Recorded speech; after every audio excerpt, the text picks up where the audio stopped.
Welcome to Blake Street Banter. No, welcome to the dump. I had to switch it up. I forgot what we're doing here. We are here to do the data dump, the trade deadline edition. Tyler, what's good? How are you? I'm getting by. It's been a busy couple months, but I think we're finally like landing the plane. So good timing with the trade deadline. I got yesterday to. I didn't sit on my couch for 6 hours like I've done in the past for deadline stuff, but was able to actually think about it with some brain power. So that was nice. Things have timed out well for this. So good Yeah. to be at the landfill today. The landfill. I like that. Yeah, it was a wild day. Lots of movement. I saw 67 trades, which I don't think I've seen. I don't remember past deadlines being this busy, but this feels like it just took the water, just took it and ran with it with all the moves. The Twins, I think, made 8, 9 moves. I don't know, just insane stuff. Yeah, and it seemed like there were a lot more of those kind of role player, really the offensive role players traded. That's something I'm not used to seeing at the deadline so much.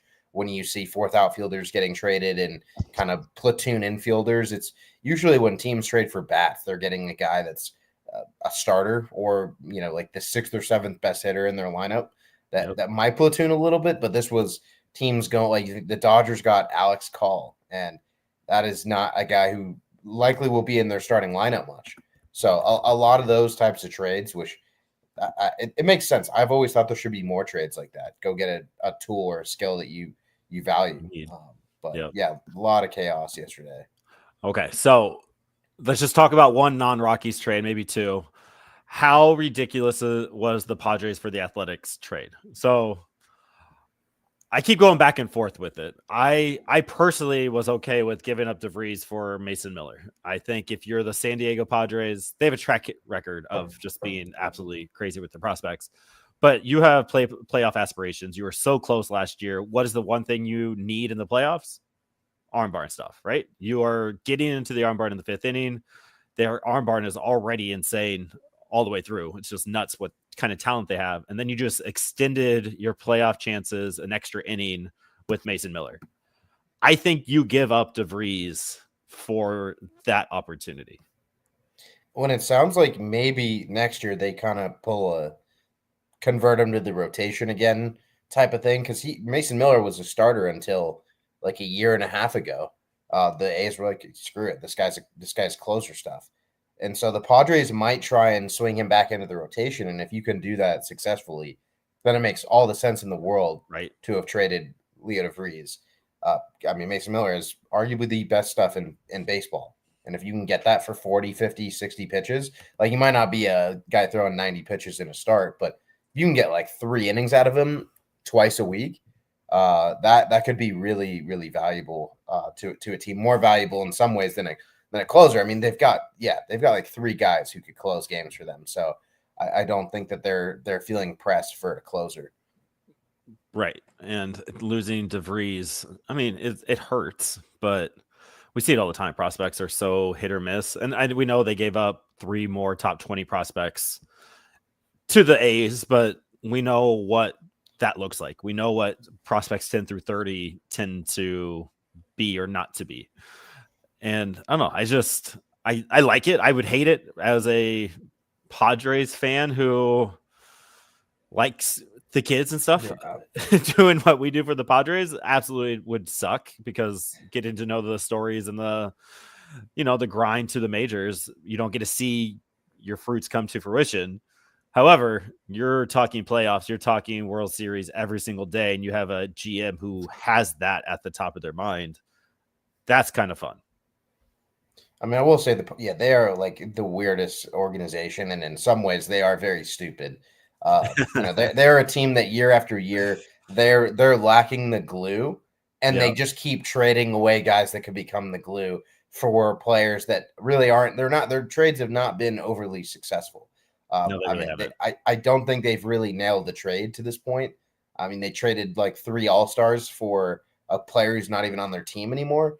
Like, it made sense, but they are there's different types of clubs out there. You could be the Rockies and maybe not selling enough, but then you have the opposite of the Padres who are buying too much. And I mean, neither way is great in my eyes. So yeah, the Padres are goofy as can be.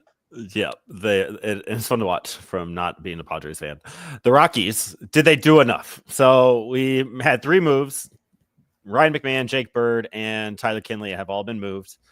We expected all 3 of them to be moved, but there are some names that didn't get moved that we thought maybe could have, especially in the armbar. Thinking Jimmy Herget, Seth Halverson, Victor Vodnek, maybe a Juan Mejia people were looking into. Herman Marquez and Kyle Freeland were being floated around. So it was a good deadline. I absolutely love the return, which we're going to get into for the Colorado Rockies. But are you sitting here today mad at Billy and Co. about not moving more arm barn pieces? Do you think they missed the window for the arm barn returns? I'm sorry, relievers, whoever that one guy was that gets mad when I say arm barn.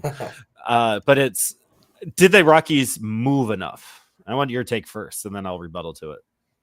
I mean, I like, for me, Jimmy Herget was a guy. It's like take whatever is on the table. Like if there's a team out there offering you a guy who's a fringe top 30 prospect, or not like a little bit more than what you got for Tyler Kinley, I think you take that, 7 days of the week and twice on Sunday. But obviously it's Jimmy Herget. We got those nuggets of like, oh, there's interest in Jimmy Herget.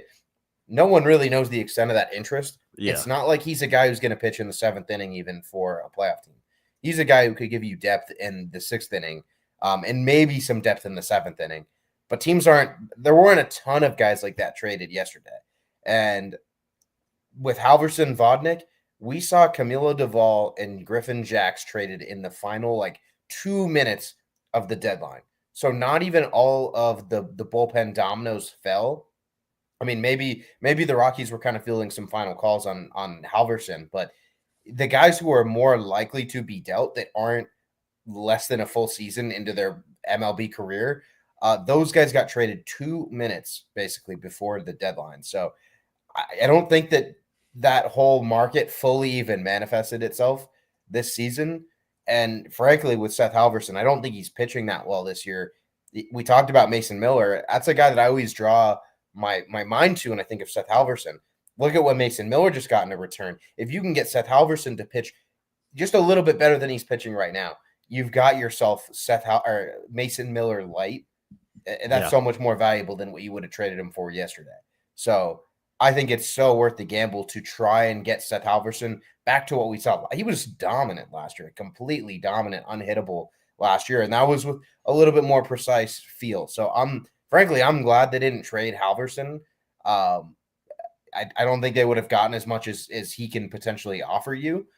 Jimmy Herget, I would have liked to see traded again. Who knows? Everyone was mad about Elias Diaz not getting traded last year, and it's it takes 2 teams to tango.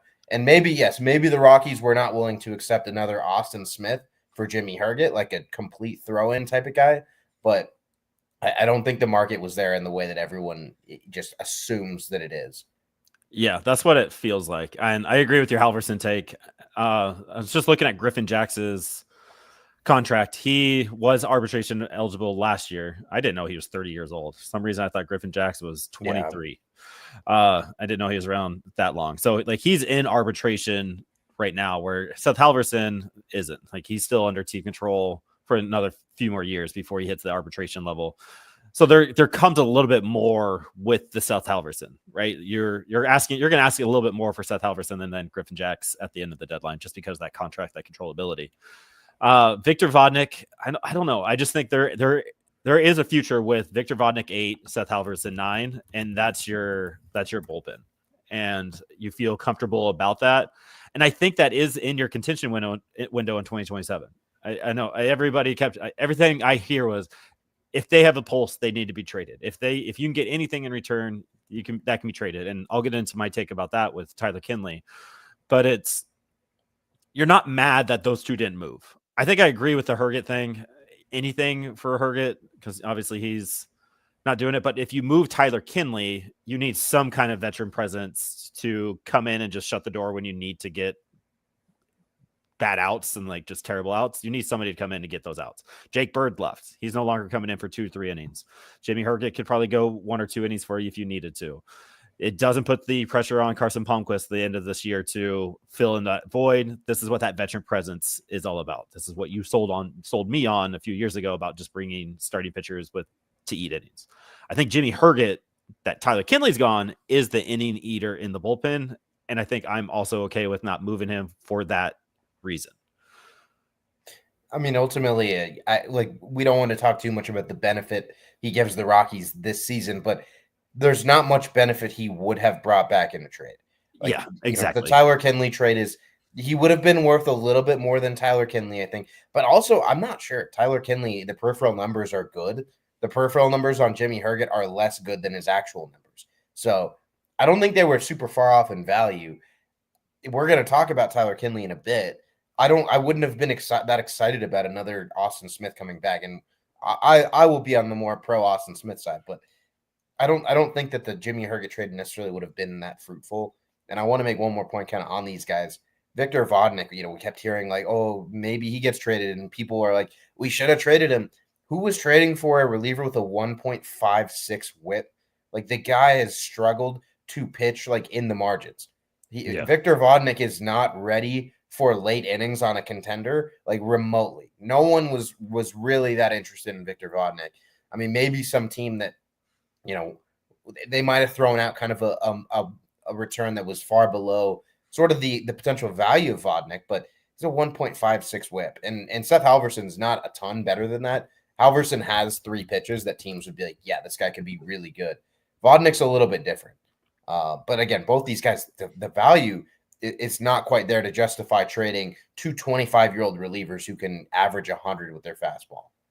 Right. There's too many underlying numbers that we get excited. Hey, they're really good, but how good are they for a Yankees, a Phillies, a Padres, a Dodgers crew that is contending for a World Series? And I think that's where Rockies fan kind of missed the point on that. We're going to read the comments. This is going to be a long one. We're already 12 minutes in. We haven't even started talking about the trades, but Christopher Morton, appreciate you hanging out. You're a new name. So just thank you for coming to the YouTube and hanging out. Let's see. I'm reading this live. I haven't read any of them. Looked at the existing roster, and if 2027 is the goal for going for a world championship, Herget isn't a free agent until 28. Vodnik in 29, Halverson 2030. If they're going to compete, you need a great bullpen at Coors. That backs my point. Chris, so far, I like you. All right. If you look at who got traded around the leagues, it was closers with proven track records, and none of our guys had that. The fact that we got 2 top 30 for Bird was amazing. Yep, we're going to get into that. Chris, 2 for 2 so far. We forget that prospects are lottery tickets, whereas we have seen Seth and Victor can do it. Not the track record of guys who got dealt, but we have time before free agents on these guys. Skyler, what a big dog. Preach. To trade them if they have a pulse misses that we aren't doomed forever. D-backs were record level bad in 21, World Series in 23. Tigers were awful in 23. They nearly made World Series 24. Things change. Austin Smith isn't just a pocket lint. No one thought Mejia was a prospect, and so far so good. Smith has good stuff and time to figure out. You had me until the Mejia comment, Chris. You're obviously new here. Juan Mejia has been on our radar for 2-3 years now. We've watched Mejia come up from Spokane, Fresno to where he is now, and we were on that train pretty early. But I agree. Things change. You never know when that flip can switch. We look at the Diamondbacks, they became sellers. The Tigers, I hate the Tigers deadline, but we're not a Tiger spot. We're not getting into that. I feel like a Jimmy Herget is something the Tigers could have pursued, seeing who they brought in. But yeah, I think that kind of sums what we were just kind of talking about. Colorado Rockies fans overvaluing their people, their players a little bit too much. And I know sometimes we get into it, but just looking at what the market was and looking at what was moved for what it was, the moves made sense, right? It just, all the Rockies moves that they made sense. The ones they didn't make made sense. Like if somebody's calling about Brenton Doyle, you entertain that, but you have an asking price. You have an asking price for Hunter Goodman. Those aren't information conversations we are provided to, right? Well, yeah, one thing people criticize the Rockies a lot. The one way to do worse than the way the Rockies have operated in recent years is to sell extremely low on your players, like to force these trades. Like if you don't hold your reasonable prices, you're losing value trade after trade, and you're going to require those prospects to just absolutely hit every time in order to like keep your team in this like afloat and at the same level. And the Rockies are already sunk. So like you're saying you want them at the bottom of the ocean, unrecoverable ever? Like that would be like, oh, let's just trade Seth Halverson for whatever comes across our table. Yeah. So You don't need to accept everything. Exactly. Skylar, I feel like this is a shot. I respect you and I love you, so I'll take it. BSB always on prospects trains early. It helps when you are on all the prospects, though. That's what we do. We cover the prospects through and through. We tell you the names that you need to know about and the ones that you don't. We are here for all of their futures and all their love. So yes, we are on the prospects trains. We weren't on the prospects like Juan Mejia. Like I wasn't on the Seth Halverson train like I was on the Juan Mejia trade. I will say that out loud. I thought Juan Mejia was a freaking G in Spokane. All right, I want to get into the Twitter comments, and then we're summarizing our trade recap, and then we're going to get into the data dump. Rate the Rockies deadline and why. 50% gave it a B of 320 votes, which good looking out. Good turnout. 50% gave Bs. Love that. We'll read Skylar's at the top. Thank you, big dog. Very happy with the bird return. Knocks us up to a B. Really would have liked to have capitalized on Moniak and Vodnik with that market, but I can understand keeping them both. We need to talk about Moniak. There was zero market for Moniak, who is a platoon bat Coors merchant through and through. Look at all the data. He's great for Rockies, and I'm glad he's a Rocky, and I'm glad that we're holding on to him potentially for the next year or two. But there was no market for Moniak. Everybody has a Moniak in their system. Rockies Rooftop, a good follow. You can never complain about getting 4 new top 30 prospects. I thought Herget was an obvious move. Still kind of feels like a half sell. We'll read a few more and then we'll come back to some other ones. Shorzy, he's a good one. I give it a C. Wish they would have moved more. Moniak would have fetched us something just based on the outfielders that moved. Estrada for sure. Would have liked to see focus on removing vets, keeping prospects down in the minors like Amador and Bean. Market value just isn't there. I wish, this is from Jeff Terry. Thank you, Jeff Terry says, I wish I could have seen some of our older pieces move. Would have been nice to trade Herman, even though he got a little banged up. Maybe trade the hot bat simply to Bowles. All in all, I'm happy, though. In relation to the Rockies, it's nice to actually do something. I keep getting mad about that, and you need to correct me if I'm wrong. You always do. Should I be mad about the comments that the Rockies never do anything at the deadline? I mean, I think they've got to like work to change the narrative. Like, but this is like year 3 of them being very active at the deadline. Or not, I wouldn't say like they've been active as you should be at the deadline for 3 years running. Right. So they intentionally, willingly, whatever, created a bad reputation in the late 2010s, the early 2020s. But yeah, they've been active for 3 years. Okay, thank you. That's what I was thinking too. Sean, I thought there was value in the starters, but I was wrong. They probably didn't get the return that Dustin May got, which wasn't breaking the bank. Yeah, I mean, Charlie Morton, Dustin May, Joe Ryan didn't get moved. Alcantara didn't get moved. No, did Joe Ryan get moved? No. Okay. So I just, yeah, not many starters got moved. Yeah, not at all. This was every year we see kind of a trend of like last year, everyone wanted Elias Diaz traded, or 2 years ago, and there were like 2 catchers moved. There's always something each year where like a demographic of players doesn't get traded that much. This year, starters. Only a small handful. And I just think because they're all old and they're all on the older end and they just weren't there. I think Moniak was a Jesus Sanchez light. He actually has a decent pass, and I think he's not a total Coors merchant. Skylar, please go look at the road home splits and then get back to me. You see everything's a little bit different. And then Skylar, go ahead and look left-hand versus right-hand pitchers for Mickey Moniak. There's a reason he only plays 3-4 games. He has the normal road splits. Don't think Coors merchant. We're going to disagree. All right, let's get into it. First trade, Ryan McMahon for, where'd it go? Griffin Herring and Josh Gross. We all liked this trade. We all kind of understood the trade. We feel good for Rymack, who had a walk-off homer, is hitting over 400, making Gold Glove caliber plays in New York, which is great. Hopefully he shares some of that over to Anthony Volpe, who I just feel for every time I see him. Nobody's even talking about Anthony Volpe's offensive week. Just insane numbers what he's doing.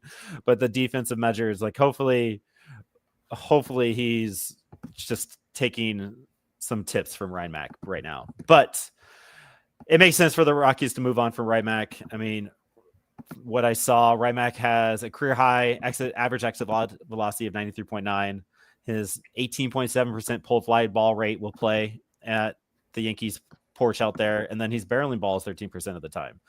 Yes, we know he's streaky. Yes, we know who he is, but hopefully the Yankees are okay with what he's going to give them and provide them defensively and the times when he is hot offensively.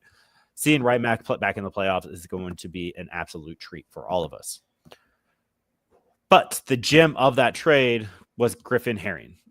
He came in left-hand pitcher, 6th-round pick out of LSU in 2024. He slots automatically into the number 5 spot of the Rockies top 30. He was the number 11, I believe, with the Yankees.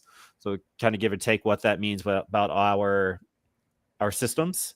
But go ahead and tell us a little bit about Griffin Herring. Yeah, he's in some ways think of Sean. I always end up using Sean Sullivan as a nice benchmark guiding post. It's kind of like you take Sean Sullivan and you make it slightly more typical, like a typical normal pitcher, but you get a lot of extension. You get a little bit of deception as well. And those are the key similarities. You get a little more power with Herring. Again, that more traditional kind of aspect. I really like the breaking ball. I mean, Sean Sullivan doesn't have a huge breaking ball. Griffin Herring, the slider is what you're trading for, really. You're getting a power steep breaking ball. It's 83 to 85. It gets steep. It can get pretty sweepy across the zone. What I don't know a ton about, and that I'm gonna have to look into, is apparently he's added a very, very productive changeup in the pros. He was a 2-pitch guy in college, didn't throw a changeup like at all. But apparently the reason he has a sub-2 ERA right now is because his changeup has become a 3rd average or better pitch in his arsenal. So Griffin Herring, I don't think the upside here is very high. I don't think there's a ton of projection remaining. I would have loved to see a guy who can get a little, like, he's going to average like 91 to 93 with his fastball. I would have loved a guy who's a 1.5 miles per hour faster than that if you're, looking for the centerpiece of your entire deadline, really. But he brings good characteristics. I think there's a number 5 starter here. And I mean, for the Rockies who have struggled to get some of their starting pitching prospects to be truly MLB guys, I like it. I don't think there's a ton of risk with his profile. Could be a number 5 pretty easily. I think worst case, though, this is a nice multi-inning reliever. That might be a trend for a lot of these guys we talk about today. Yeah. That there's a multi-inning reliever floor. Herring is experienced in that role.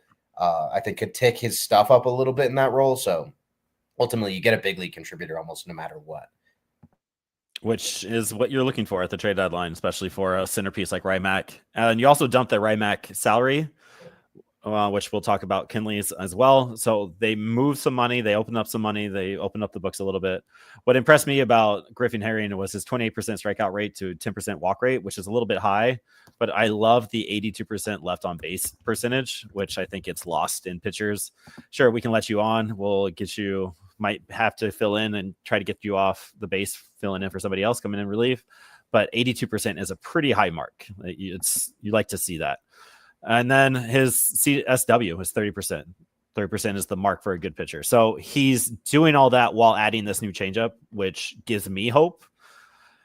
And I feel like the Rockies are going to get dogged by everybody else, but the pitching lab and what they're able to do, the Rockies, and create some of these arsenals for these players, I think they can only help that slider and that changeup for Herring. So whatever he's doing, I believe the Rockies can make that and continue that with what's next. The lab, I trust the lab. I think they have been able to develop guys like this. Kind of like you said, Sean Sullivan, he's the mark, Carson Palmquist. But does Skyler have a point? He likes to think he has a point, but he doesn't always have that point. I'm not sure how I feel about the plethora, good word, of low slot lefties appearing in our system. I think Schmidt has a type. Schmidt 100% has a type. We all have it. That's why I thought he was going Jamie Arnold in the draft if Ethan wasn't there. But is that an issue? Like, we talk about the diversity all the time about these arms, but here we are adding another low slot lefty to the mix.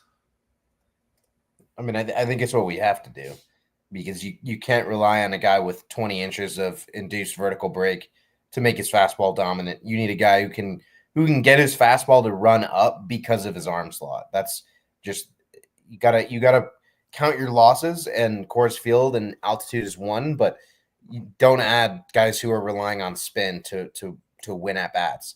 You got to find guys who there's things like the arm slot that's creating deception, making things a little bit harder for hitters to see. And he's not a super low slot guy. He's a pretty traditional 3/4, but I'd say it's a little bit lower than the average pitcher. I mean, they kind of need to get guys like this. Keep it diversified, but I don't think you want too many traditional 3/4 guys. Like he's maybe a touch below traditional 3/4. I don't think you want those guys in the Rockies system unless they're like bringing a lot of other really good qualities to the plate. Dinger's burner. We will get to that. You're not late for Roc Riggio conversation. We just got started with the Rymac conversation. So Josh Gross is the other arm that came back here. Not as exciting. He did make his Rockies organizational debut as an oat milker in Spokane last night, which I still think is a ridiculous advertisement, but good for the MILB for making that connection with the oat milkers. Well, pitched last night for Spokane Indians, 5 innings pitched, 5 earned runs, 8 hits, 2 homers, 2 walks, 2 strikeouts. I watched the first 3 innings of this game. He looked pretty decent those first 3 innings, a lot of in the zone area, getting outs. But as we see it often, the second, third time around the order, that's when the players catch up to him. That's what happened to Gross last night. Overall, his season stats, 25% strikeout rate, 9.6 walk percentage. Thing I didn't like is the 61 left on base percentage. We kind of saw that last night with the Spokane Indians. What can you tell us about the 11th round pick out of ECU in 2023 for the New York Yankees?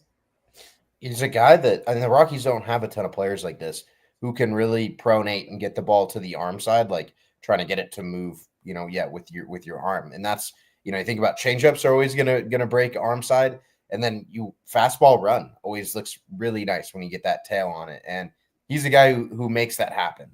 At least in college, I don't have the active up to date information, but he was getting 15.8 inches of horizontal break on his fastball in college.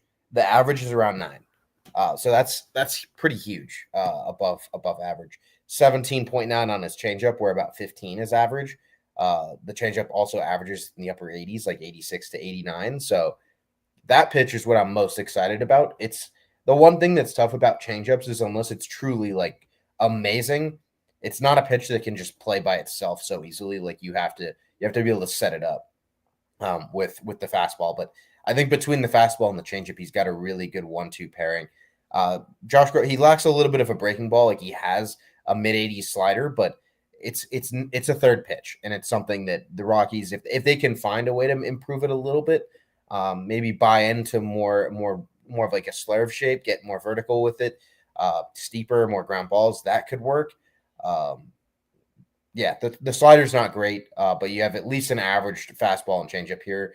I'd say the changeup's a little above average. So it's promising. Again, a guy floor is a flexible, versatile reliever. Again, because that, you get that 1-2 combo, but to be a starter, you're going to need 3 very, very reliable pitches. But he's still really young though. He was drafted in 2023. He's still 22 years old. Yeah. 2 drafts later. So there's time with him. He's got a big frame, still maybe some projection left. You can touch 97. So this is a good arm. Definitely a good arm. I'm curious to see how they mold him to improve just a little bit more. Yeah, I'm curious because he comes in at number 19 on the Rockies top 30, according to MLB.com. That is 2 slots ahead of Wellington Herrera. Wellington Herrera is 21, Gross is 22, and Herrera is one of the most exciting pieces in the Rocky system right now. I get super excited about Wellington. I am not so excited about Gross. And I think it's because I haven't seen Gross pitch, don't have that thing, but he's also the starter compared to Herrera, the pitcher who can just come in for an inning and dominate. I don't know. I don't know what my point is, or I'm just bringing that to light. We added somebody who came in at number 19, but I don't think either one of us are too excited about the ceiling of a spot starter at the major league level, which is what it is, right? I mean, I think that's been the unfortunate thing of the Rockies' moves at deadlines recently is they're getting a lot of these guys who more so filled the back of the roster, and if they pan out, maybe become that 5th starter type. It'd be great if they could target a little bit more upside. Like you've got a deep system. You routinely sign 21 guys in the draft. You're not trading prospects out. Like I'd like to see them get a little bit more quality over quantity. And frankly, to kind of start tying this deal up, our analysis, I liked it. I think that the Yankees had much more desirable prospects that instead of going a 2-for-1, two solid prospects, I would have preferred them going for the Yankees have Ben Hess and Chase Hampton kind of in the top part of their system. I think both those guys are true impact makers. And Griffin Herring, I mean, the stock is shooting up there. I don't think that his value in a trade is a lot lower than Hess. Hampton, I think, is on the shelf with Tommy John. So, things are a little bit interesting there. I guess Tommy John prospects might not move too easily, but I think that's a guy who is a number 2 starter ceiling. I would have liked going for a guy who truly is the ceiling of a number 2, number 3 starter. Yankees have guys like that, and we kind of said, all right, we'll just take. I mean, we don't want to spoil the rest of the deals here, but they get 3 pitchers, all of which are these 5th starter swingman types. So I think there could have been some more upside to target. Again, the Rockies, they're not targeting upside at the deadline. I think that's a little bit to their detriment. Yeah, I didn't know that's what I was thinking, but I agree with that. I always kind of want more. I want somebody who can come in, be a major league ready, or be knocking out the door, rather than these high A, double A guys who are going to take some time to develop. And I don't know, just the Albuquerque track record freaks me out with some of these developments. And Skyler, of course, disagreeing with us. I like Herring. I guess has a chance to implode. I am glad that we didn't ask for Spencer Jones. I don't know. I just don't. I don't know what he's going to be, but I think like a Cam Schlittler would have been fun. Just Rymack for Schlittler, that would have been sweet. Just because he has experience, you kind of know what he is. You can slot him into the rotation or the bullpen or whatever this next month or two and develop him as a major leaguer, so he can go back and work on that. But it doesn't seem like the Yankees were willing to move any of their top 5 guys. It seems like those guys were pretty fixed in. They weren't going to move them. Yeah, Spencer Jones has a whack batting stance. Yeah, maybe that's why I don't like him. I don't know. He also just dominates the goats every time he plays them. And I think I just a little salty. Trade 2, finally, 35 minutes into this. Tyler Kinley to the Braves for Austin Smith. I absolutely hate this trade. I think I understand the trade, but kind of what your point was is we're just moving bodies to move bodies.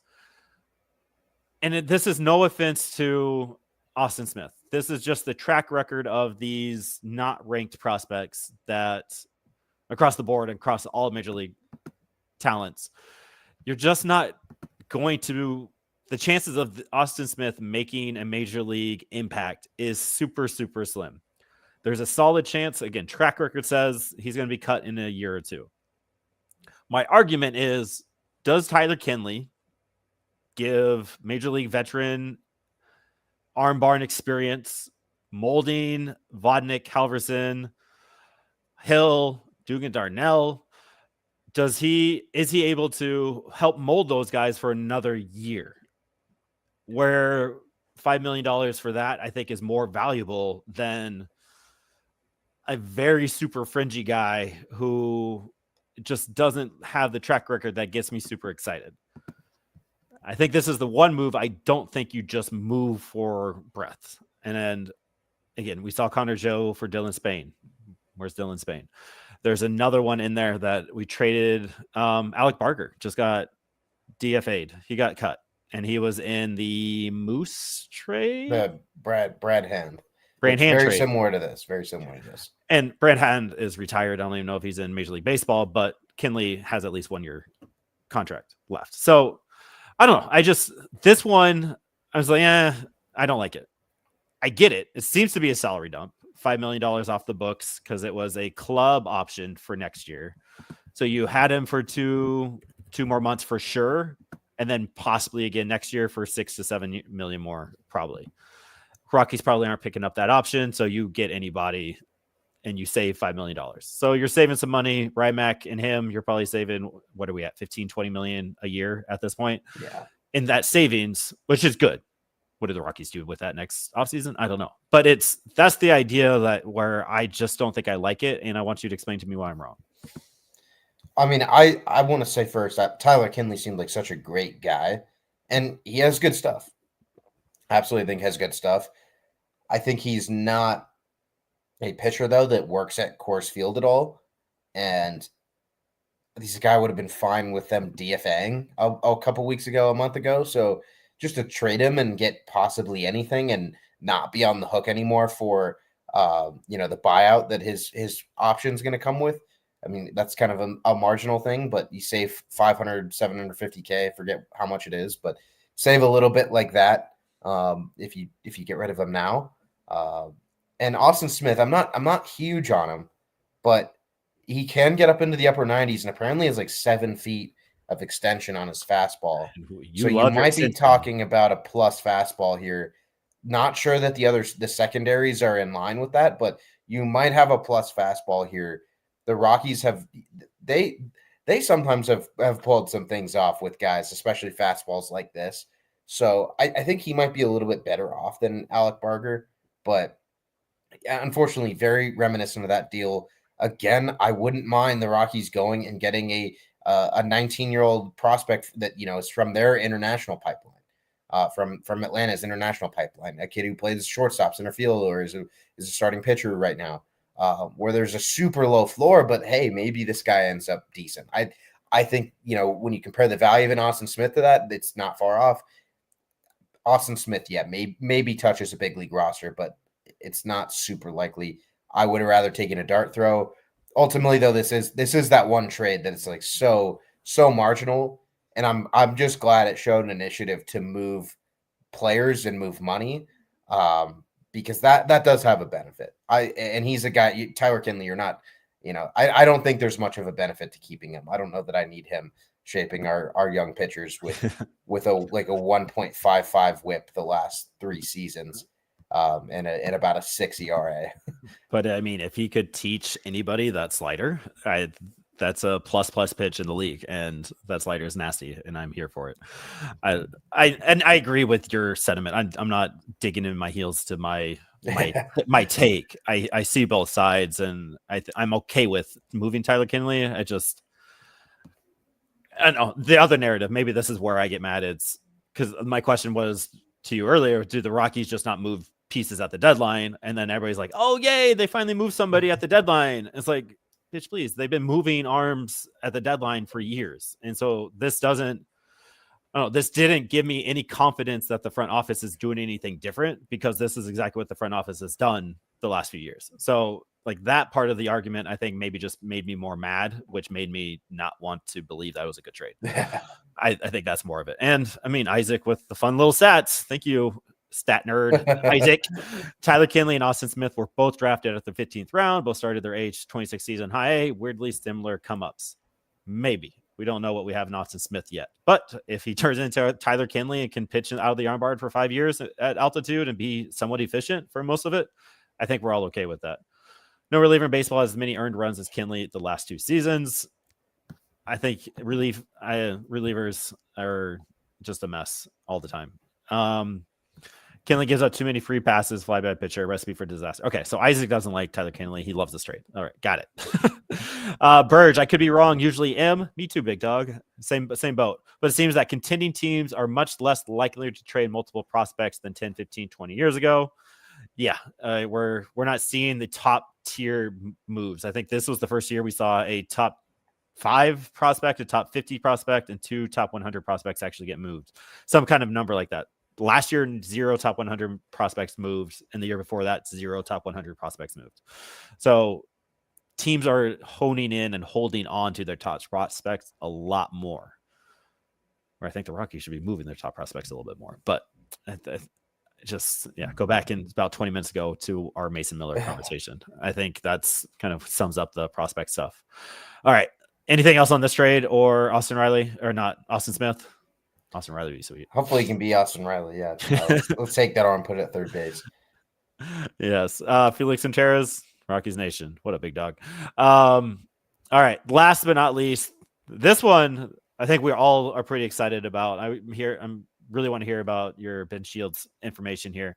But Jake Bird back to the Yankees. So we now have a new favorite team to trade with. We got the Braves, we got the Angels, and now we're adding the Yankees to that list. Jake Bird to the Yankees for Roc Riggio, sweet name, second baseman, and Ben Shields, the left-handed pitcher. Some are saying this is a fleece, Tyler.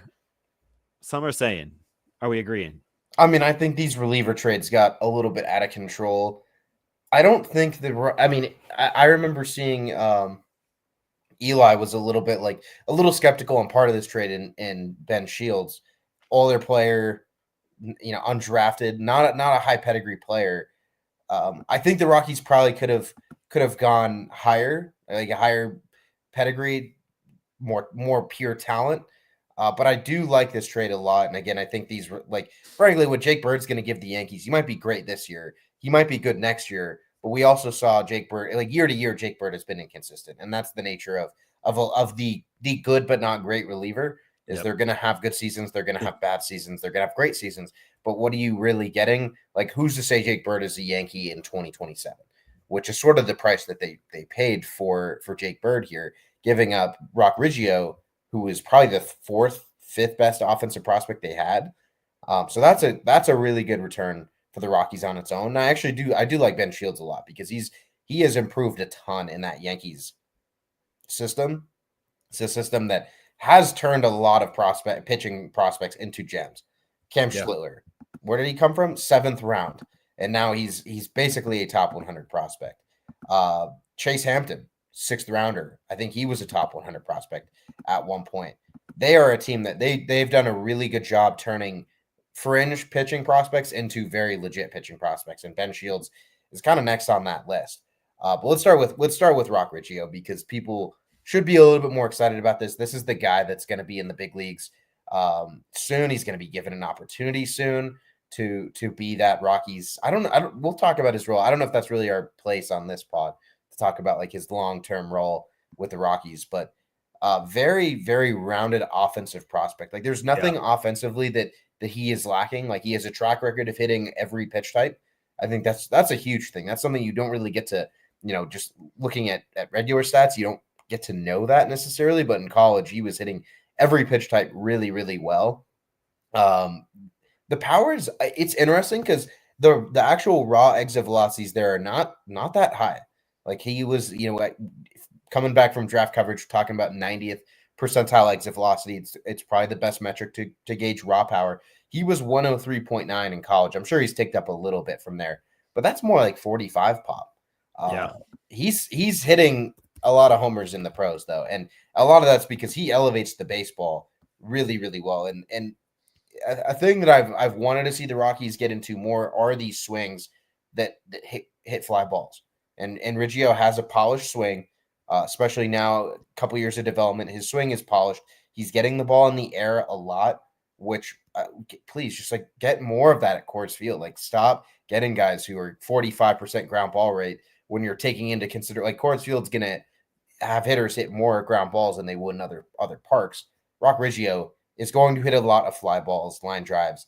The raw power might really be like 45, but there's a good approach here, pretty good contact skills.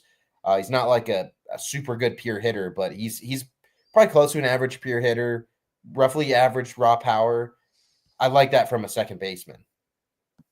Yeah, if you can get any kind of pop from second base, that's absolutely huge. I loved his ISO number, which is a pretty good indication of just the pop that's in there.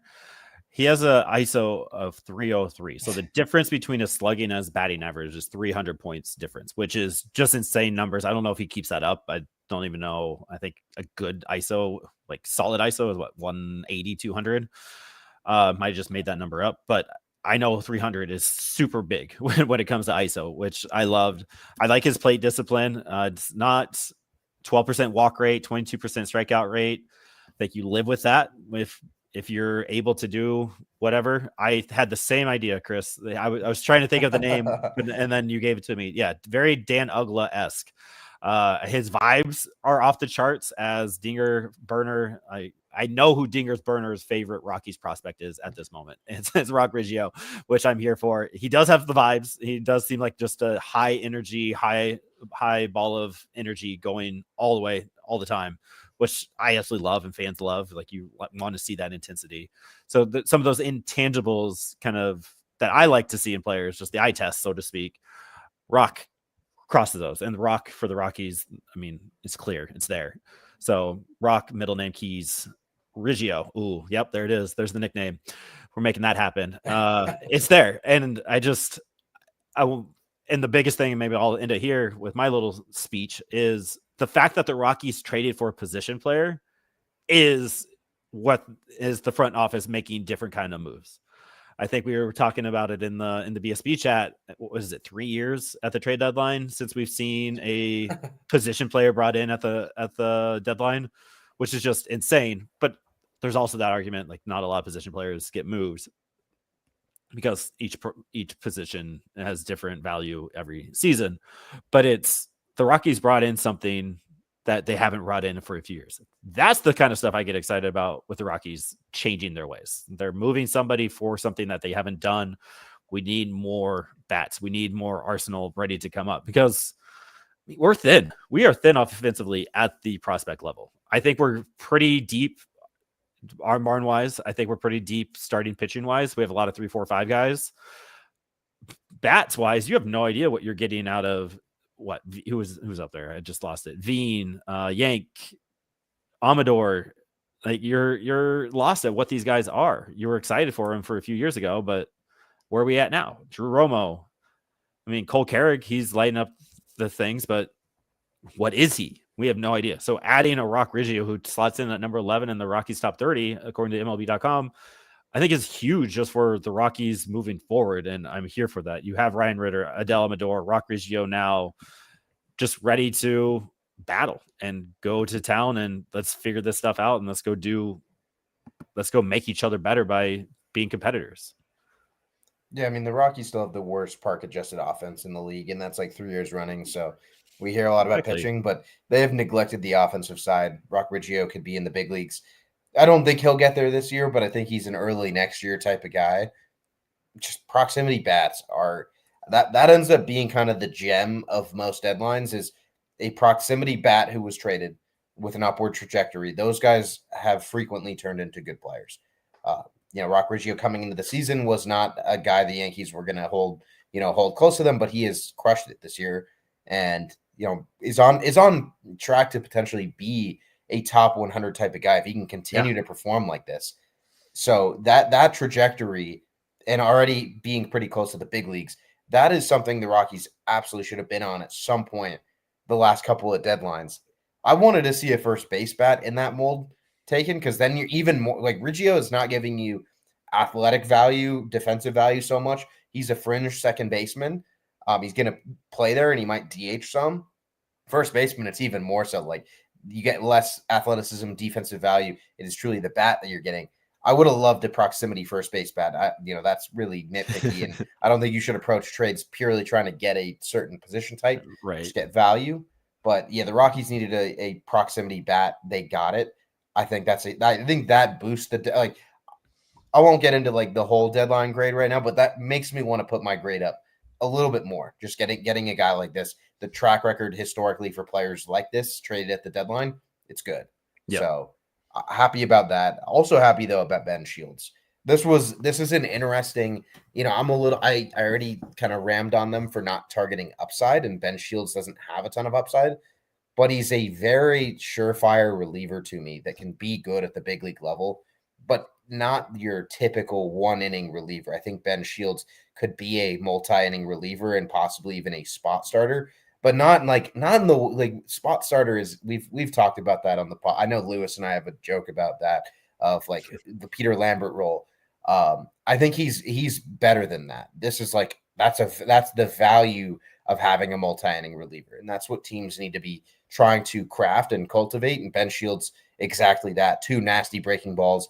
And when you're throwing, 92 to 94 from the left side, that's going to get it done with deception. So this trade for me is my favorite because I think they truly got good value and got players that you can see in a year what the role is for them. If you're going to go proximity. If you want upside, go upside. And this is the trade where they went proximity, and I like that. Yeah, I get excited about Ben Shields, who slots in at the number 27 spot in the MLB.com's top 30 for the Rockies. I like the size, 6'4", 210, crafty lefty. His arsenal is stuff that you can see and get excited about. Yeah, I like the Ben Shields edition with the Roc Riggio. All of this made sense. And for getting that for Bird, I like it. I like it a lot, which, like you said, Bird, no, nothing to him, but he's a reliever. He's a fringe, good reliever. You're going to have your ups and downs. You're Ryan McMahon, so to speak, of the arm. And you got two guys that are making the system better at the top. You're both AA guys. They'll both be in Hartford, I believe, tonight. We'll see how that moves when there are going to be some call-ups, some promotions tonight. Get excited. I do have some news, but I can't say it. So I'm excited for that. But it's going to be fun. It's going to be interesting. And I don't know. I like their deadline. I give it a B. Kind of like you and I both just agreed on without actually saying that we agree on is I think the B+, because you're bringing in a guy like Roc Riggio to push that envelope. I mean, obviously, I think an A is moving one more piece for another top 20 guy coming into the system. I think that'd be cool. I'm not mad though. I don't know where the value is in all that, and I think they got what they were supposed to get out of the guys they were supposed to move. And you move Jake Bird and Ryan McMahon. Those were the two names that you had to move.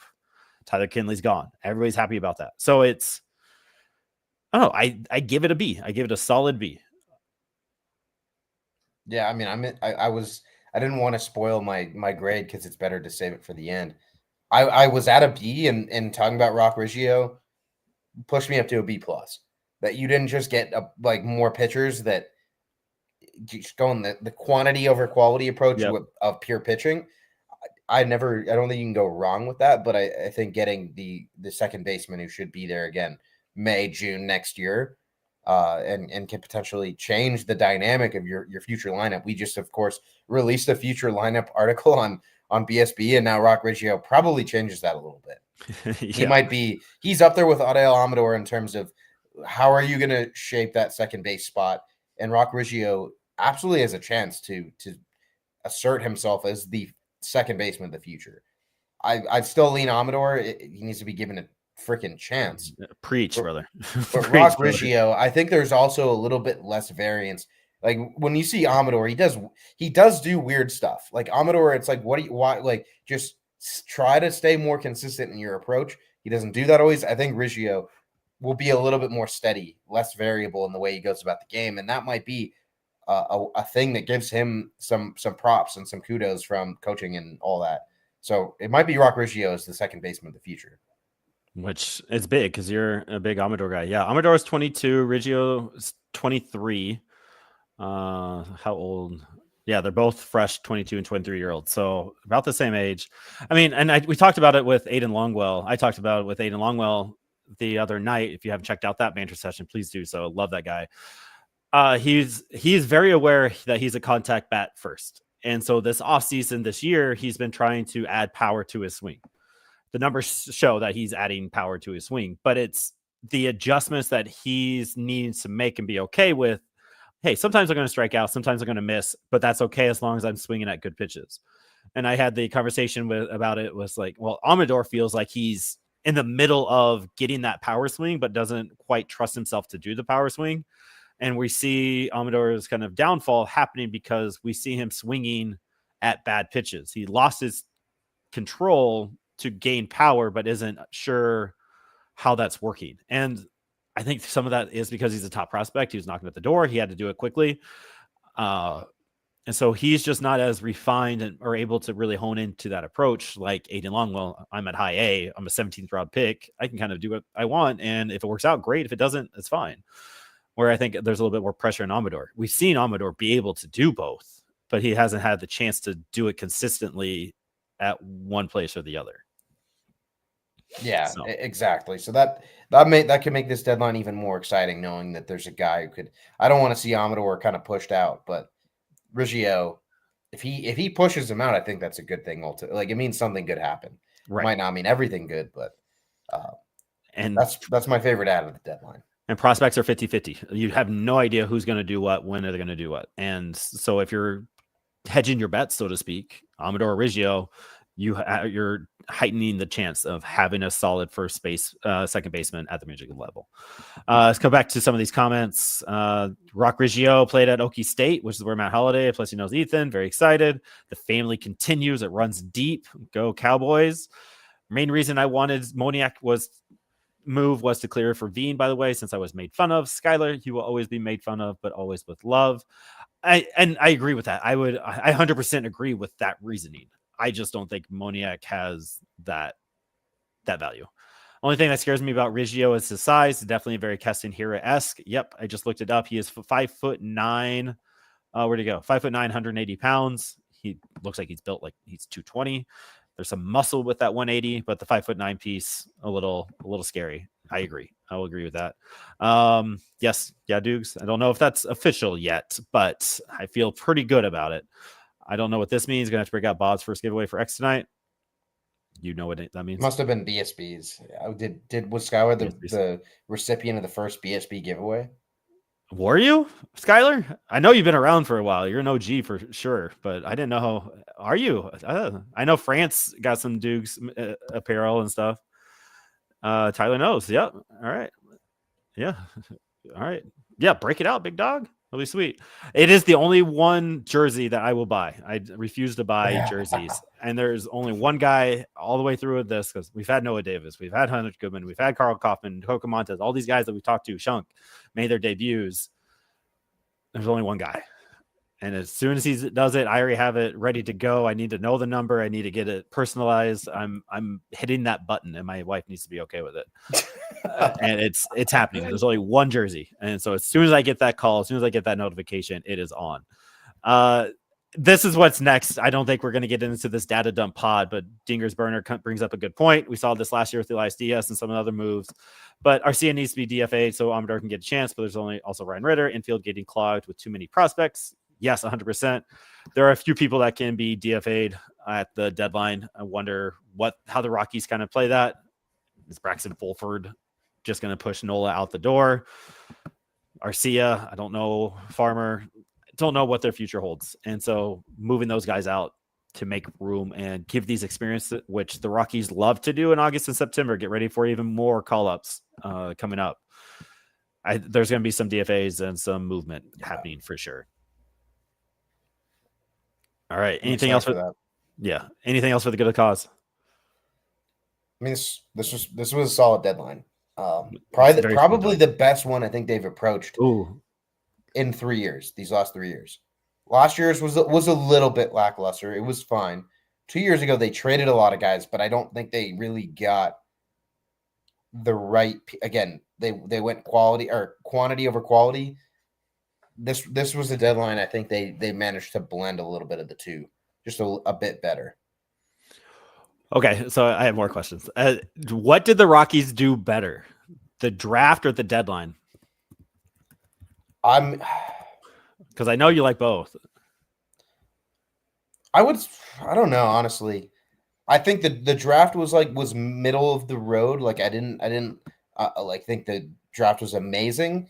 I didn't think the deadline was amazing. I'd probably give the slight edge to the draft. Getting Ethan Holiday is, I mean, that just biased things. That's where I had that in my mind. That's what you would say. I agree with that as well. Did Bill Schmidt save his job? It is by far Bill Schmidt's best deadline. 100% agree. Dinger's Burner, Roc Riggio, Muse, whatever the Muse stuff is. I don't know at all. But he had a great deadline. He had a pretty decent draft. Are we moving on from Billy in the offseason for optics reasons? Because everybody's so mad. But are we mad if he stays? I think he gets pushed into like an advisor type role. Like it's sort of, we saw Greg Fizel sort of like walk away, do the like, I'm gonna step away. And I think the Rockies, one of the things that they will always do well is hold themselves out to the public well as like a company. I mean, we all are people in the world that have had bosses, and the last thing you want is to just be outright fired and have no control over your. I mean, this is an industry everyone would love to be in, and it's a little bit different. But they treat their people well, and I think Bill Schmidt is an advisor of some kind after this season, like Clint Hurdle. So, okay, that's my take. So maybe he doesn't. Maybe he has saved himself from getting like shooed out like Jeff Bridich did, but I don't think he saved his job. I'm hot take. I think he did. I think Bill Schmidt is the GM of the Colorado Rockies next year. And we'll end it on that. Go Rocks in the minor league affiliates. Woo!